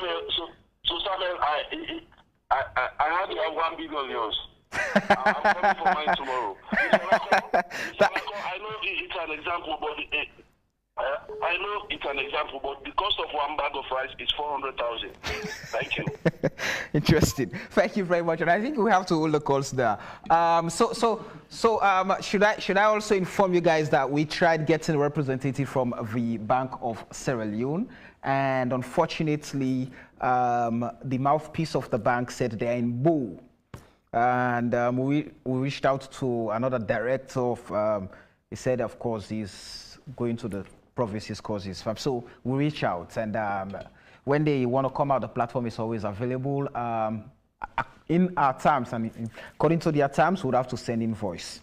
It's very interesting. Ambassador Mike Joseph Kanu is saying, "My rights move any good for the economy, only that they get for miss a lot because the economy they down and dollar shoot up."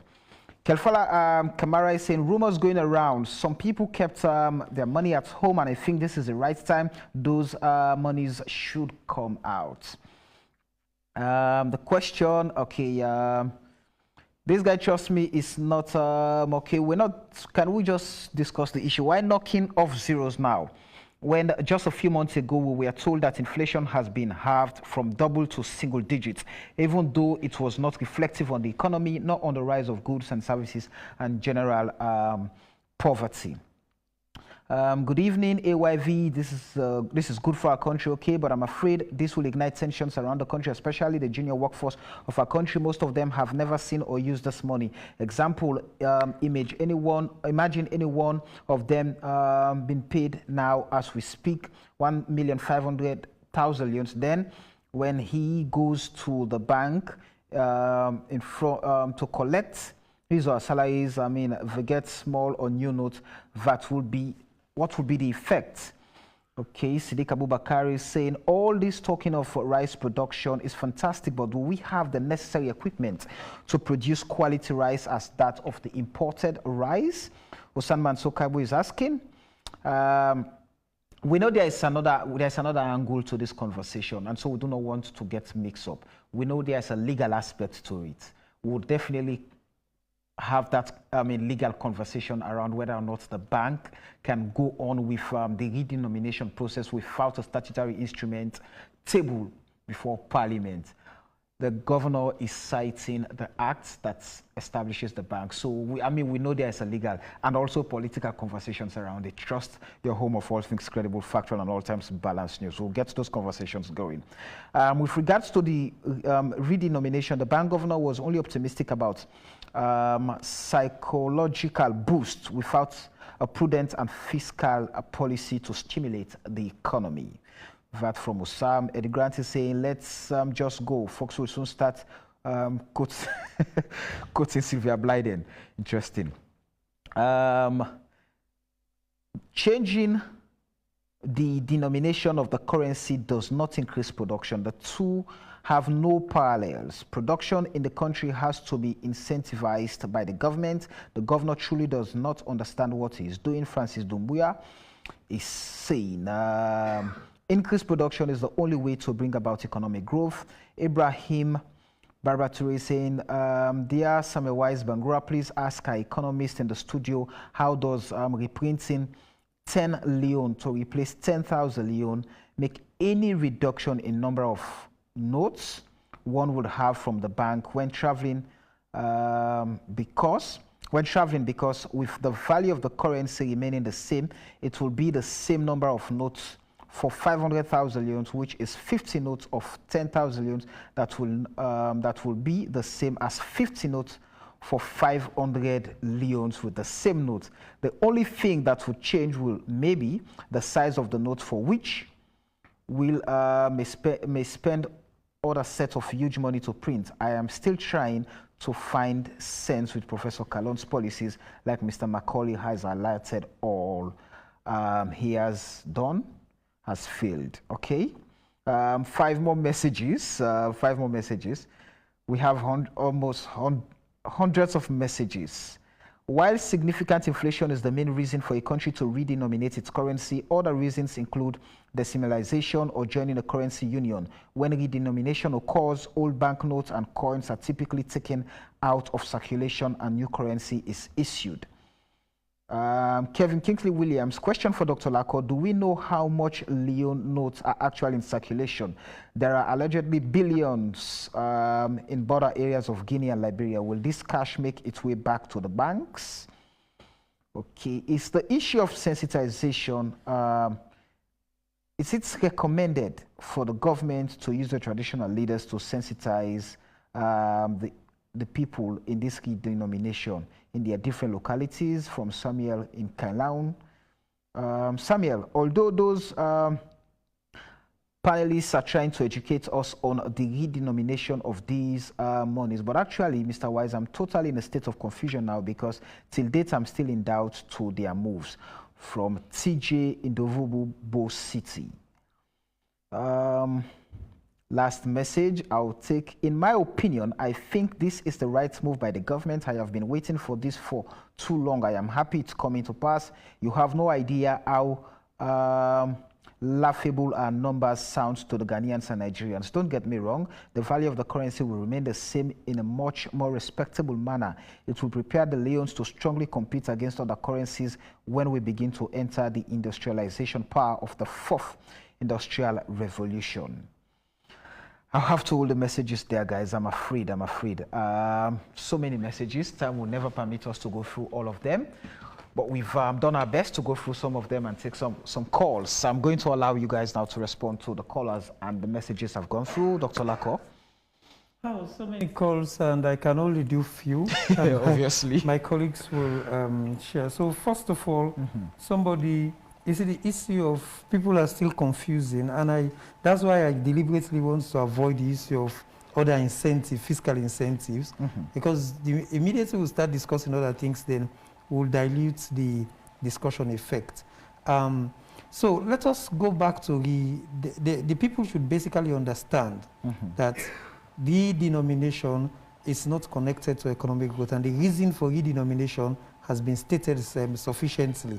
And for the person that said the number of notes will not reduce, yes, it will not reduce. But two things that can happen that are important for me. And that's one reason why I said I was so happy when my friend here made that recommendation some time ago, and the bank governor is now introducing it.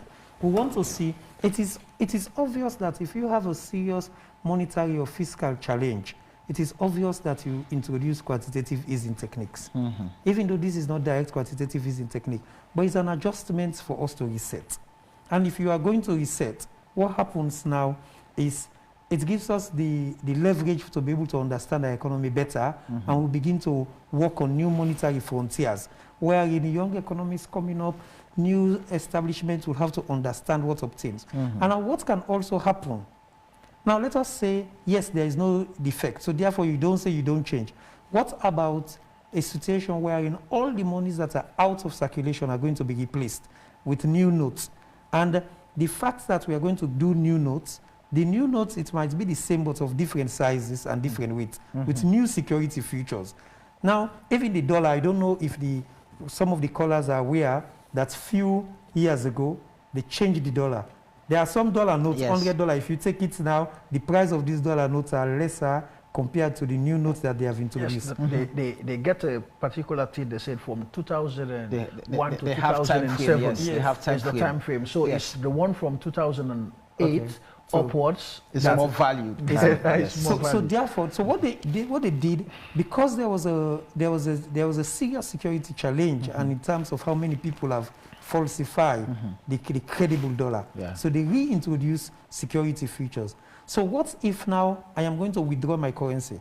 Because what you don't know, it is possible that the inflation is difficult to control in Sierra Leone because we don't know the amount of money in circulation, and some of which that are not legal tenders, actually in natural sense. So what if that is what is precipitating inflation? And what if the issue of the new policy is now geared towards introducing a new note that will now, with new security features, and that will basically stop the illegal tendency in circulation. I think that is an incentive itself that we can buy. And again, somebody spoke about the 10 and 5 is going to be called 10.5. So that is also very simple. Yeah. You can call it, in Ghana, they will call it 10 cedis, 50 pathways. So we can now, we're going to introduce, they are going to introduce, Sigil, I don't know if you are part of the consultant, we're going to introduce, they're going to introduce coins. So they will now call, so you now have to deal with coins. And when you have coins, enough coins in the economy, they too have the role they play.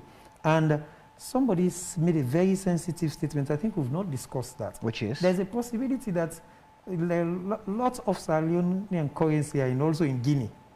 The border crossing point. So all this will now come home and let us start. So at that start, we will now be able to understand how we are going to make this adjustment. Again, one thing that we have said over and again is sensitization. And I agree that we really have to, I think Bank of Sierra Leone should have been here regardless of where they are. And every radio station in Sierra Leone, every newspaper, every university, college, every primary and secondary school, they should have gone there at least for the first 1 month and try to get it to the because if the elite does not believe or understand something, it's difficult for the grassroots to understand. So we have to make sure that we make people understand this new policy and how it works. Even though some economists will say just introduce it and they will adjust with time. But if you're not careful during the adjustment, mind you, there are so many other players. Some people are not honest. And don't think that the normal consumer is a rational one. Right. Some people just want to play with the system. There are people who want to use 1, 2, 3 billion loans to create confusion within the system just to make it unpopular. So that's why you have to properly ring fence the economy. And there is something that says that I want to buy so much within the foreign exchange framework.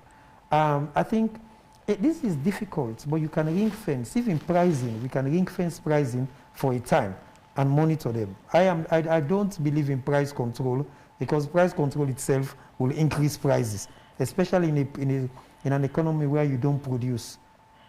Because you allow demand and supply to set price. If you begin to set price when you don't have enough goods in circulation to compensate for that price, it will create artificial pricing within markets again. So, but there should be a price ceiling, say within 1 to 2 months, and 2 months after, let us monitor prices of some vital commodities like fuel, like rice, like pharmaceuticals, so that we hold them constant and we try to readjust price for them. So calibrate their pricing again. So most of these commodities, government should be able to calibrate and suggest their price. Say this will cost this will cost. It's not only the loans, because somebody's going to use the loans to buy something. I think for me, that is my own immediate take on the responses. Seal?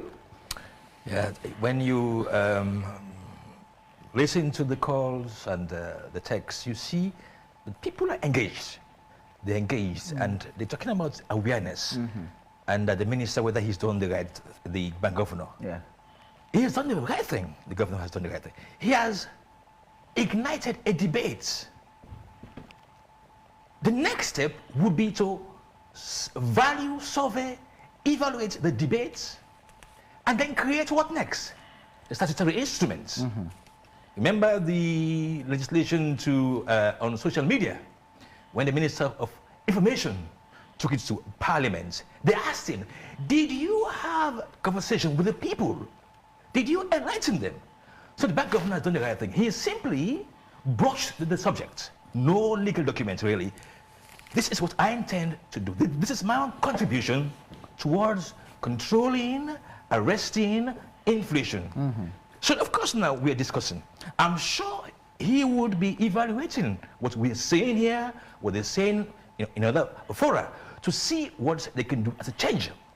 There were some who were talking about it will have no impact, it will make no difference. Yes, in a way, it may not have any impact, but there's going to be one substantial impact here as well. Imagine now, everything goes no longer by 400 leones or 500 leons. Everything goes up by 1,000 leons. From the Okada man to the man in the office, they simply are putting pressure on the leon by just adding 1,000 leons. Guess what? We're going to see, when you're raising your price, you're going to raise it by 10 cents, 50 cents. You know, you're going to have that breakdown in the value of the leon, so that tomorrow you will not decide to raise your fuel price to 12,000 leons. No, it could be 10 leons, 10 cents. 10 leons, 11 cents. That is going to be a very controlling factor in how people simply wake up the next morning and say the nearest 1,000, or the nearest 5,000, or the nearest 10. No, everything would have a break between the 1 leon. Before you reach the 1 leon, you should have talked about some sense there. So that sense coming into being makes me feel like I'm getting younger, because because when we were coming up, these cents were valuable to ensure they mitigate against the huge price rises. So with the cents coming, I'm sure price rises will be mitigated by the breakdown in the cents to reach a leon. So of course, good times could surely be ahead. Prince? Yes, I had a question that I want to ask, because I see my colleague here is looking as the PR for the central bank. Whilst they are doing this redenomination, is there any appreciable asset to back up the new currencies? Well, fantastic question. I have been one of the people, you know, Jacob, who has been saying the US dollar basically is now the value of the US economy reflecting in its dollar. But before now, we used to have gold. And in Senegal, we do have gold. We do have gold, which we can use to back up our currency. But guess what they'll tell you? That the IMF says, the World Bank says, we should not invest in gold. But that's a fine point. We have to even consider the state monopolizing gold. Guess how? When your leon starts to depreciate, you sell gold. Gold is an asset that would never depreciate. But when you simply want to say, we follow the so-called dollarization of your economy, wherein we use the American economic strength, its value, to measure our own economy, so, forgetful that you have an asset in gold, which could amount to the value of the US economy itself. Problem. So I'm suggesting that well, then again, not IMF, World Bank. I see he's taking my words away. He's taking my words away. To buy gold to show up the value of the leon. So when the leon starts to drop, well, guess what? You sell some gold, isn't it? And you bring in some pounds and yen. So you see, we're building more hypotheses of things that does not exist again. So anyway, so in the nutshell, I think. What is important, and that is where we have to create an economy as an economy that we can control. And I am not against international monetary regulations of frontier, but we have to also introduce our own commodities through which our currencies can be secure. Now that is what America has done, and that is what we're supposed to do. Normally in Sierra Leone, what I see again, people look predominantly as exchange rates to determine economic growth. Yeah. And there are so many other variables exogenous to just dollar exchange rates. And I think which is good. But commodities, gold right now, it's not an option because of IMF condition. But I think we should begin to think about these things again. And the reason also, even within a structured capital market, I think we're not talking about a capital market formation, which can also drive a very vibrant private sector. So if there was a sound capital, what we have here is retail banks, for example.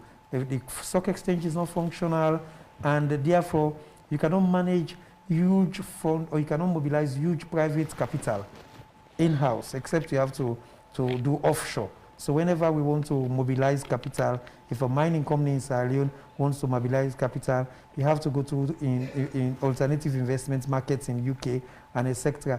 And when there are conditions that imperils your own structure, it tells on their ability to raise funds. In Ghana, they have succeeded. In Nigeria, they've also succeeded. Africa, Kenya, look at them, they have a very vibrant stock market.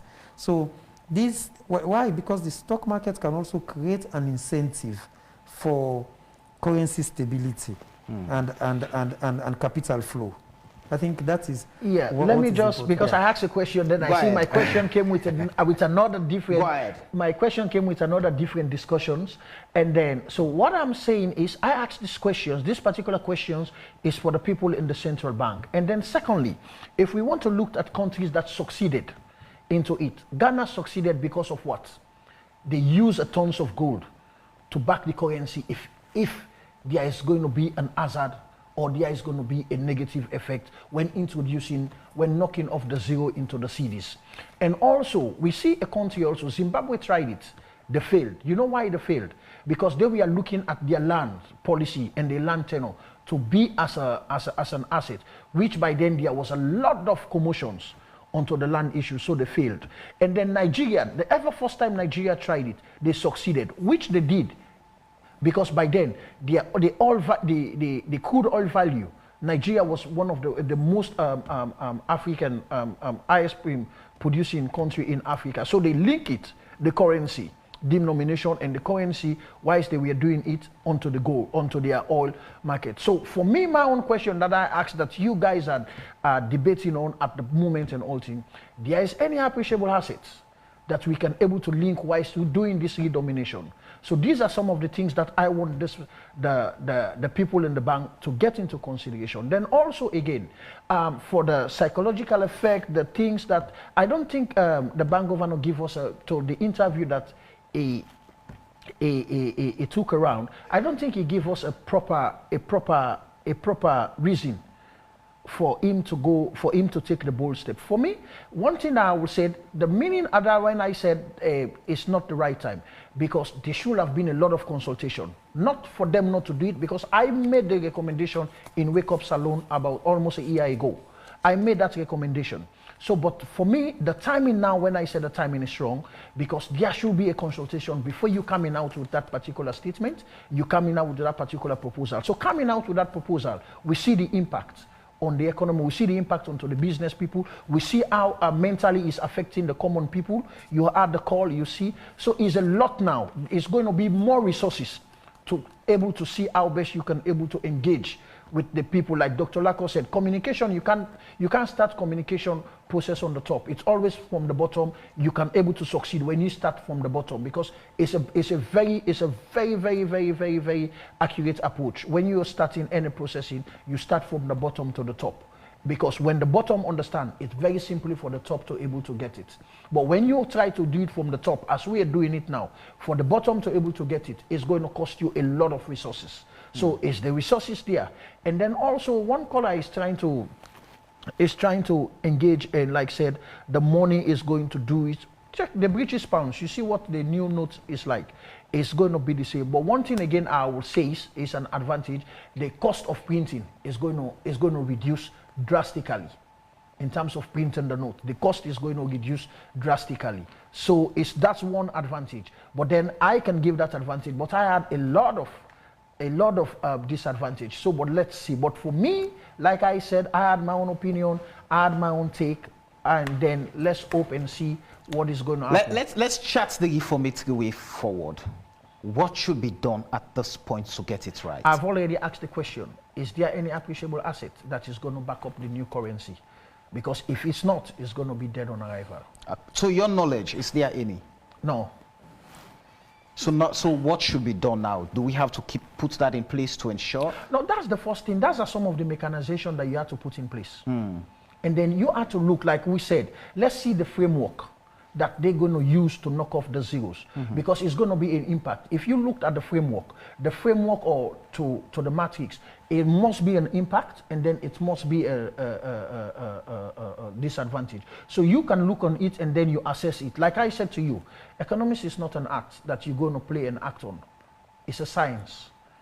So everybody can come out with his own formula. So let's see the formula that the bank are already, because definitely they will have the roadmap They will have the formula, they will have the, because the proposal is out now. So let's just see the proposal and the formula that they are using, which we can able to see. Let us try to have that particular formula, looked at the formula, and then we're able to convince ourselves before we start convincing the people that said, yes, let's go with it. It will be a very good thing. It will get you a small note, as people are saying. It will reduce the cost of printing, but then there is a lot on the other side. So for me, I'm thinking there are some questions that I think the bank governor or the chief economist, most probably, I see the PR is here for the bank, most probably they can able to educate us. All right, Dr. Lako. Oh, yes, so... What should be done? Okay, so basically, I think we have said it again and again, and there is a need for an action. And I think the redenomination of the currency might be one way forward. And I don't also think that we need any alternative assets to back when we are redenominating. Probably if we are devaluing, then we might need that incentive. But for redenomination, what we need to do is to manage transactions properly a long time and see how best we're able to roll out so that you don't create a situation where people will be struggling to access the correct currency. So the one recommendation is we can run it simultaneously as it was done in Ghana, but the people understood it. And it also depends by sector. So probably Bank of Sierra Leone in their conceptual framework will want to roll it out and begin to introduce it in a way where people will now say, okay, let me be dealing with the old notes. I prefer the new notes. And with time, so to just give it, say, we're going to do it in 3 months, or so we can just roll it and say, and have a cutoff period, say after 2 years, then we'll now withdraw the old note completely from circulation. I think if it is done that way, then we'll be able to understand. But as I said, the biggest takeaway here is monies that are hidden should come out so that people that are not using the traditional banking system will come to account for the broad money supply through the conventional banking system. And okay, in Ghana, I just want to give you several things. One thing that helps, it is also going to, you manage transactional system within the broader framework, even with how you deal with transactions. Now, the simplicity is the fact that you are not talking about money value, you're talking about the volume. Now, when the volume that you're dealing with has been adjusted in a way, the psychological take is that you're able to build in confidence to let people see that your currency is as value as, say, for example, if you go to a meeting in New York and you're talking with an investor and you happen to tell that investor that the exchange rate between dollar and leones is 10 leones to $1, I think it makes better sense than to say it's 1 million leones to $100. And that particular leverage, you might joke with it, but everything in economy, even the science that comes with it, also has a speculation and confidence that comes with it. So these are the confidence we have to sit on. Again, and one thing that I want us to recommend is now it is going to happen. The pronouncement has been made. And if we as economists, if we as elite people are not able to handle the information properly there, we might also have, it will have an effect that will also cascade to the larger economy as a whole. So what we have to do is on transactions management. This is where I'm going to end. How do we manage the transactions? Firstly, we have to manage the framework with which we are going to roll out through the commercial banks. And the commercial banks should be able to, first of all, make the initial adjustments, because what they say is what we have not discussed. You have some people already have 300 million in their bank account, and after it is going to be 300,000 leones. So that is the bank statement that we have. They will have. So their systems will have to also be readjusted to be able to meet this. So we need lots of training right across to be able to handle this. And the people that are handling the transaction should be so professional as to reduce the stress with which we're able to consume this. And the bottom line, because of the exigency of time, is that we need to redominate the economy,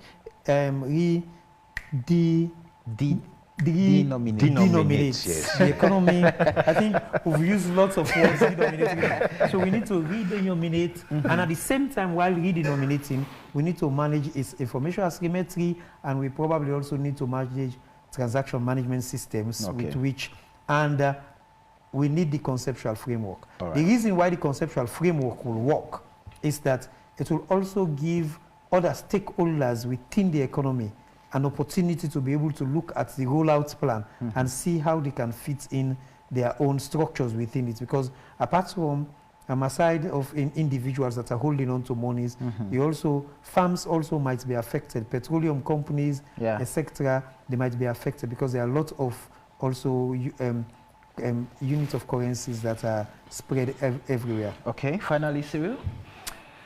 Yes, we are having to look for now. We've seen the bank governor done a very radical economic financial policy. Now we expect the government itself, the kingpin in this, to also devise its own fiscal reset policy that affects, for me, three things: infrastructure, roads, schools. Roads are taking some progress now. We've seen road construction actually giving some momentum. Now we need to also see housing. Luckily, we had the Minister of Lands talk about 25,000 unit houses that are going to be built. That is going to create a lot of employment among the unskilled workforce. Agriculture. We need to see the report card of this rice revolution. We need to see how engaged is the Ministry of Trade in shoring up the value chain from the farm to the threshing floor to the wholesaler to the retailer, and to me there has to be the value chain.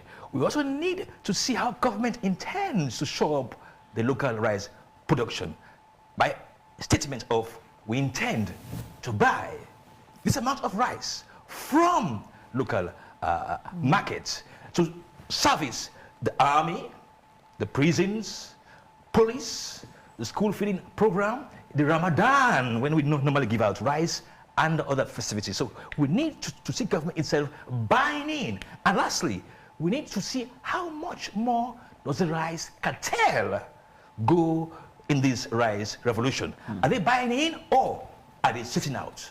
Very nice time. Yes, Samuel. Samuel, excuse me one. Let me tell you something. Most of your question that you are asking, I'm coming out with my ministerial integrity scorecard. I think you will get all those information when I launch the scorecard, because my enumerators are out there. We are compiling all our data and reports. So I think you will see it, because the Ministry of Trade, that I think you're doing a lot of proportions, they are compelling with people to monopolize the market. All right. So it's a lot, but you will see on the Ministerial Let's wait for its publication. All right. Okay. Thank you very much, Prince John Macaulay. Thank you very much, Cyril Djembo. Thank you very much, Dr. Ezekiel Kavid Ramani Lako. It's been a pleasure talking to all three of you gentlemen, and we do apologize for Janice James not being part of the conversation. She sent a message apologizing and saying she has an emergency meeting to attend to Addis Ababa, so we had to let her go and do our official duties. Many thanks to you, our lovely audience, for your time and participating in the conversation. If you missed this edition, a repeat of it comes up on Thursday at 4 p.m., but a fresh edition comes up same time, same station next week on your home of all things credible, factual, and all times balanced news. The show has been AYV on Sunday. My name is Samuel Wise Bangura, and